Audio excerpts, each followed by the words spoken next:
That's the day I had to buy more. They finished it off. Okay, so you've had your baby, and your baby is on your chest, and you're beginning to bond with your baby, maybe even starting to breastfeed. But you still have some work to do because your baby is out, but your placenta is not. So the delivery of the placenta can take up to an hour, although for most moms it takes 5 to 30 minutes. It doesn't stick around a whole lot of time. Mom will usually have some cramping, mild contractions as the placenta comes apart. These are more like menstrual cramps, hard menstrual cramps, than actual contractions. When the placenta comes into the vagina, there is a gush of blood and the umbilical cord does get longer. The doctor may ask you to bear down or to put a little pressure on your uterus so that the placenta can come out, although a lot of times they just come out. And you know, when you have your baby on your chest, you're not going to notice this. You're not even going to remember you had a placenta.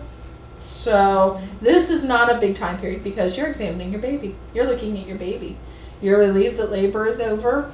Let's see. Once delivered, the doctor will examine your placenta. And we have this mock placenta here. And basically they want to make sure that they got all the pieces off. Because every once in a while a little piece will stick off and stay inside. And that can cause a lot of issues because it can cause an infection is the big one. It can cause an inflammatory response. It can cause hemorrhage. It can cause delayed lactation, meaning your milk won't come in. And it can also cause further infertility. So if that piece of placenta is in the way, you really could have issues if you're trying to get pregnant again. So if there is a piece stuck, do they have to remove it surgically, or depending on how stuck it is, I guess? They are going to do a D&C. Oh, God. Okay. Now, when you've just had a baby, it's not so much the D, it's the C. Mm-hmm. And they can do that right then and there, usually. It is very painful, I'm not going to lie. This does not happen often, though, thankfully. Okay, usually the whole thing comes off and there's not an issue. But if they have to do it, they're going to say, you're not going to like this, just hold still for a minute, and they get the piece out. Okay. But I'm sure the recovery time is probably a little bit Yeah. less than an actual DNC, because like when they do a DNC, they usually do it laparoscopically. So they go in and do all this. They just go in there.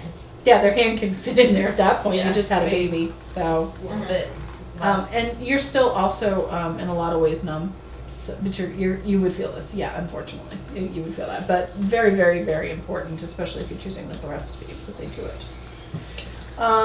In some cultures, the parents will choose to take their placenta home. It is yours. You do have that right. In some cultures, it's mandatory that we plant a tree, or there are other cultures that will eat it or encapsulate it. That's a new thing that's going on. You have the right to do with your placenta as you want, but if you don't, What are you going to eat it for? For what? Okay, well, this is actually coming up. This is coming up. Okay, please. So, I think it's coming up. I thought we I'd be like, talked about go ahead and throw that in the Y'all garbage. missed the look on her face. Yeah. She was like, So maybe it's not on here, it's the other one that's on here. But the belief is, number one, it's full of blood.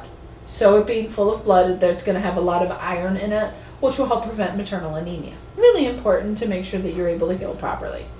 There's also some belief that it can help prevent the postpartum depression because of the hormones in it. Mm. This is not anything that's proven in any way. Are but- they going to cook it too? Some people I'm- have some. I'm I'm- done. I am done. Like a That was really, that was like a joke. Really. No, People really do cook it's it. really not. It's She was like, I was just kidding, y'all told me too much. Yeah. Now I've never heard of this. I have seen some pretty cool things and some pretty gross things with placentas. I do know that there was one family that took their placenta and basically like inked it and made a picture out of it that was actually really cool. And then once they inked it, I guess it was different colors or they painted different colors. I don't know. It was actually really cool. I think it's you that has the couple where the placenta is actually dried and tied above the. No. No? One of It us. wasn't me. One of As a us. mobile for the baby to look at. Sometimes there's somebody who has the parents have the umbilical cord cut and dried and hanging on a nail above their bed. I am done. Just the cord, not the whole placenta. What is just a reminder of like? The birth I witnessed, the mother giving birth actually asked the doctors for gloves and went and like that was almost enough for me. No, but it is really cool because you can sit there, you can look at where the baby was the whole time, you can see where the umbilical cord is attached, you can see what's left of the bag of water. Of course, the whole thing's not going to be there because it's open. But it is actually a really cool thing to look at, and I wouldn't say get in there yourself, but ask your nurse to see it. It's yours. If you choose not to take it, which I think I know how Antandra feels on this one. I mean, I've seen it. I've glanced at it. I've watched the the doctor pretty much examine it. Right. But I don't want to touch it. I don't want to eat it. I don't want to take it with me. I'm like, really? Some people, it's full of nutrients, Yeah. is what it is. And so some people And have so actually are taken it where iron they pills send and- it off and they yeah. dry it and turn it into a powder form. And then they make capsules like your prenatal vitamins, and they'll take Girl, that. you gotta be kidding me. No, actually, that's actually That's very actually What the was most point of it common. even coming out then? well because This is the, just out. Keep it in there. the uterus has to be emptied for the next pregnancy and to prevent infection. Girl. Hey, I have to tell you, I I'm with you. definitely I'm just here to tell you what they every- say. What do you want to do with the hearts? I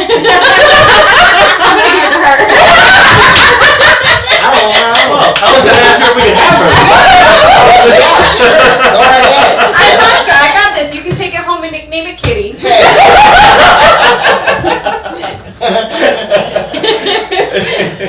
Oh my goodness. Wow. I definitely learn something every single class. Oh, I'm sorry, this is the video you guys have filmed for you guys. This conversation actually happens when we go to childbirth education training. The midwife who does our training she's something else. She's amazing, but she talks about this and some of the different things that some of her clients or her patients have done, and like I think she likes to look around and see our faces. They were that face. I'm just saying. Oh, I know. I had a wonderful one. Yeah. But in any event, there are some cultural beliefs about the placenta. Understand that it's yours. Understand that you have the right to keep it, you have the right to look at it, or you have the right to leave it alone. It's up to you. Okay. Some mothers request delaying cutting of the cord until it stops pulsating or the blood stops moving through it. This is a controversial Topic. benefit. Hi. The benefit of this is controversial. Allowing this to happen doesn't mean the baby gets more blood. And a lot of people believe that this lowers the chance of anemia. But other group believes that this causes jaundice because the baby gets too much blood. So you need to do some research and think about that one. Talk to your provider certainly on that one and make that decision for yourself. It's our job to tell you it's there, but I can't make that decision for you guys. Most doctors are going to allow the dad to cut the cord. Even if there's a C-section, what they'll do is they'll cut the cord really long. So they'll cut it up here to get in the operative field because they're not going to let you near that. And then whenever you go to see the baby in the warmer, they'll let you cut it down against the clamp, usually. The cord does not hurt mom or baby, neither can feel it. It is extremely rubbery. It's like trying to get through rubber, honestly. But it's not going to hurt either one of them. It's just fun to watch people trying to cut it. The uterus should clamp down on blood vessels that supply the placenta, meaning the mom should not bleed. Some doctors will routinely give that Pitocin, which is that artificial oxytocin, to make sure there is no postpartum bleeding. And they can do that either through the IV or through a shot in the hiney. But breastfeeding causes the release of natural oxytocin from the mother. So this may not be necessary. She may just need to breastfeed. Okay. Depends on how much blood. If you're bleeding, they're going to give you the Pitocin, no way around that. So the delivery of the placenta can take up... Did I go back to the same one? I hit back instead of forward. I am so sorry. So these are birth procedures. This is what they're going to do for you. So some doctors and midwives will want your legs in a stirrup to hold the legs apart. If you have a preference on that one, you need to talk to your doctor. Some doctors are going to say, nope, you got to be in the stirrups, too bad. Some doctors are going to say, well, we can try that squatting position with the bar. Let's see what happens. It depends on your doctor.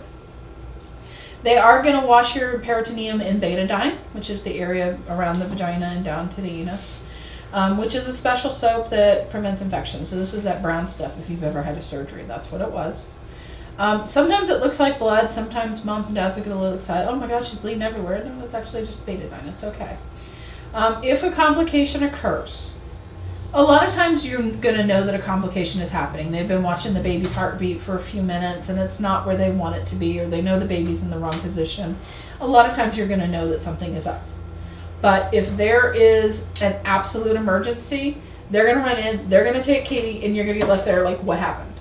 Okay, so hopefully this doesn't occur to anybody, but if that kind of C-section did not happen, I would not be here. So don't get in their way, basically. If they say we got to go, step back. Okay. In that kind of emergency, you're not going to be able to be there either. Yeah. But that's, again, very, very rare. Peritoneal massage. Now, the part that I left out on one of the other ones when I made the slide is it actually says that the dad can do peritoneal massage with oil as well. And that just seemed creepy to me somehow. I don't know. But How do you think we got there? well, I know you're in the hospital with nurses and doctors going in and out. It just seemed creepy. I'm sorry. So okay. I'm sorry. I couldn't type it. More comfortable. I tried to type it. It just wouldn't work. Okay. So know that is a possibility as well. Of course, you need to talk to the doctor in the hospital. And this it says oil. What kind of oil? Does it need to be sterile? So there's a lot of questions that would need to be asked before that one. After delivery, the peritoneal area is checked. Kind of think of like literally that's they kind of go in there and kind of feel around and look around. It will kind of look like they're trying to go in, and well, kind of they are. There can be small little tears. Those can be normal, and they're going to leave them alone. If there is a larger tear, it does have to be repaired, meaning stitches. Most of the time, a mom can get the stitches without noticing because she's looking at the baby. They're going to do this right away after delivery. Some doctors are going to immediately perform an episiotomy. Do you guys know what that is? No. So, let me put this back on. Do you mind reading that? So, It's okay. They sorry. Sorry. Yeah. Yeah, actually, that's how you know what pen we use because we This use is the usually Bertolds. the time the dads ask them to throw an extra stitch in there. Yeah. Yeah, don't do that. It's just, Oh, you guys are so funny. Yeah. And I mean, the doctors have heard that 1,000 times before and It's they not don't funny think to it's them. funny. It's Not funny at all. Oh, Yeah. Lord. Okay. So you're So- not funny. I didn't say it. I'm telling you now, it would He's not like, be funny. they're giving me ideas. So this model only has the vagina, but we need to imagine that the anus is here. So in an episiotomy, they actually take usually scissors and they cut this way. Okay? And what that does is it gives a nice area that they can stitch back together. Okay? Whereas if a mom tears, it could be jagged, it could be in 1,000 pieces. I mean, it can really be hard to repair that. The use of episiotomy is, again, controversial. It depends on your doctor. It depends on your situation. If we're expecting a 12-pound baby, well, I would think they'd be going for C-section anyway, but I would expect a doctor to say we probably are going to need the episiotomy, okay? But this is something that you want to talk to your doctor about prior to. It's something that you want to have in your birth plan. You know, I would like to avoid an episiotomy unless it's absolutely necessary, okay? And the doctor normally numbs the peritoneal area before making the episiotomy, and again to repair it. But again, a lot of times moms just don't notice. And then the stitches dissolve in about a week. If you do get stitches after your delivery, it will be the worst part because they are very uncomfortable afterwards. They do dissolve, so you don't have to get them out. That is a good part. Forceps and vacuum extractors. So both of these go in and put something on the baby's head. The vacuum extractor basically looks like a suction cup. It does go right on the top of the baby's head. And they put a certain amount of suction on it. There is only a certain amount that they can put on the baby's head to help the baby come out. They're only going to do this on moms who've been pushing for a while and are not getting the baby. Or the baby's head seems to be stuck behind the bones. They can do that. The forceps, they look like big salad tongs. And they put one in on one side of the baby's head, they put one in on the other side, they hook it together and they pull.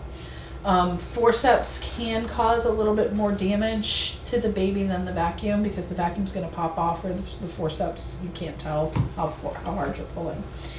So, either way, they're only going to do this if they have to.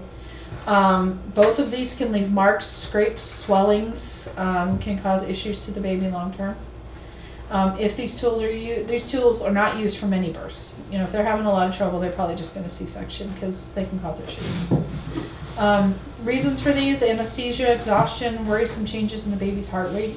If the baby is +5 and their heart starts to drop, they may throw the vacuum on to get the baby out faster. And a nurse is going to monitor the baby's heart rate, position, pattern, make sure that the baby is doing okay during this. For the baby. Okay. Continue. I don't know why. But I missed a slide. The baby is designed to fit through the birth canal and is an active partner in the birth process. The baby's head and body move and turn to fit through, and if the baby didn't do that, it wouldn't fit. The baby's head changes shape and may look long and pointed. This is normal. The baby is a person and should be treated gently. There's a lot of times, especially back in the olden days, where the providers would be really rough on a newborn, and that's not necessary. The baby should come out, be held and supported, and put on mommy's chest. During birth, the doctor will support the baby's head and suction the nose and mouth when the head is out with the bulb syringe, and the mother can touch the baby's head. This is your baby and your body. You have that right. The cord is clamped and cut after delivery. Although sometimes if the cord is in the way, say around the neck or around the body, they will clamp and cut before the baby is delivered. And of course, once that's done, you have to have the baby immediately. After the baby is born, the doctor is going to put the baby on your abdomen. This is ideal for the baby to feel comfort from you and to breastfeed. It's also going to help the baby, with regulate temperature, things like that as well. It's just better for both.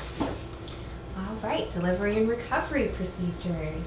So after you give birth and after they do all that wonderful stuff Jennifer just told you all about, they're going to do some wonderful stuff to you. So for mother, they're going to give you an injection of Pitocin. They may give you that to help the uterus contract. She talked about that. She talked about the tears. The mother's perineum is rinsed and a pad is applied and soiled linen is removed. So they're going to give you pads to take home with you as well. Use the hospital pads. They're thicker and they give them to you for a reason because you're going to be bleeding. They give you this wonderful mesh net underwear to wear. Oh. Yes. They showed us that. Yes. Showed us the underwear. Because, can we get some of that now? See? No jokes. She's like, no. What's wrong with you? The pad for immediately after the baby usually has a cold press on the other side, so it's kind of soothing, or at least it's supposed to be. So. Yes. So just be prepared for that. Be prepared for, they're going to probably put the table back together. They're going to take all your soiled linens and put new ones down. Depending on the hospital, they might leave you in the room for a while before they move you into after room. Especially if you're going to do that hour after birth, they shouldn't be moving you. Depending on the hospital, at least I know at Sheehan's they don't move you until after that first hour. I'm trying to remember if Waterman has where you deliver in the same room. No, you No, You there's deliver separate it. too. Okay, it's Leesburg. I know Leesburg, you deliver Yeah, it's and the you- same. Yeah. And you stay in the same So, room. see, different hospitals in the same county do things differently. Yeah. So it's good that you know what your hospitals do. So mother may be moved to a mother baby unit. Mother is checked frequently, at least for the first hour, including pulse, blood pressure, and temperature. Nurse will press the top of the uterus to make sure it's firm and massage to keep it firm. You're not gonna like that. Warning you now. But it is very necessary. Not only are they checking for that, but if it's too hard, is it hard? Is that Too soft. Too soft. If it's too soft, then it could mean that there's bleeding going on that they're not seeing. So it's very important. Don't get mad at the nurse. They're just doing their job. Yeah, they kind of put their hand down on your abdomen and they kind of, you remember this, right? Mm-hmm. Yeah, not so comfortable. No, but it's not too bad. The hard part is the over trust. We're done here. It's just like, now we wait to go home. Then we wait for the baby to grow up. She's already got the baby grown. She's already done the whole thing Right? once. She's like, baby's 18 out of the house. No. Not yet. Nope. All She right. tried to leave me, but she found more comfort at the house. Well, see, that's that bonding you have with her. Mhm. So just be aware that they're going to be checking you frequently. They're going to let you have your rest. They're going to let you have your time with the baby. Sometimes, and it depends on the hospital and the nurse you get, they'll try to be very quiet too and not really intervene at all. They'll just kind of be moving around, doing what they need to do. They might come over, hey, I need to prick his heel, or I need to do this. And they're going to try to keep it nice and low and calm, just like they would try to during birth. And they so sweet though. Nurses, baby nurses, they are so sweet. When we Everybody took, when we we took met the tour, they were all really, really They are nice. Yeah. so sweet. Yeah, they were nice when we had to take a tour of Waterman as well, and they were really nice. Just Super like everybody nice, we yeah. walked by, hi. Yeah, exactly. Yeah. So- See you soon. No, not me. We're here as professionals. So, so pads will be checked for the amount of bleeding, and mother will be encouraged to urinate. And then if the bleeding appears heavy, bleeding appears like a very heavy period, blood clots, jelly-like lumps of blood about the size of a quarter or larger. So just be prepared for that as well. It's not always pleasant, but it's worth I'm it. prepared. She's prepared No, for it. It's worth I it for the have end result. endometriosis, so I'm prepared for that. I've been through that already. The one thing that the curriculum doesn't say, and I did not add in, is it smells. There's definitely an odor to the after the baby period, and you're going to be surprised by what it smells like, but it is normal to have an odor, not a foul odor, just an odor until it completely goes away. Now for the baby, what are they going to do? So first and foremost, they're going to dry the baby so that the baby doesn't become cold. A lot of times they're going to do that on the chest too. So they're going to, if you've seen in the video, they had the towel and they grabbed the baby and then they put it on the chest and they were kind of wiping the baby off on the chest. So they're going to try to do that as much as possible. 'Cause and especially our hospitals here in our county, because they're going for that baby-friendly designation, they're going to go for, they want you to have that first hour. It's their goal. The nose and mouth may need more suction. They might put a cap on the baby's head to help prevent the heat loss. This is something you can talk to them about as well, because if you want to be kissing your baby's head and you're going to be touching the baby's head, you might ask, is it absolutely necessary? Or if I want to touch it, can I take it off and put it back on when I'm done? So another thing to think about. At 1 to 5 minutes after birth, why are you laughing? I see a typo and it's funny. Go ahead. I'm about to Now read go it. At 1 to 5 minutes after birth, the baby is given a quick check called an APGAR score. You might hear them. You might be too busy, looking at the baby to hear them. But they'll one nurse might go, APGAR. What's the APGAR score? And they'll say 3 or 5 or whatever it might be. Hopefully they say 8, 9, or 10, but okay. I was just throwing numbers. Yeah. So yes, normal scores are between 8 and 10. This is where they're looking at appearance. They're looking at different things the baby's doing. So Reflexes. Yes, refluxes. Instead of reflexes, yes. yes, so all that wonderful stuff.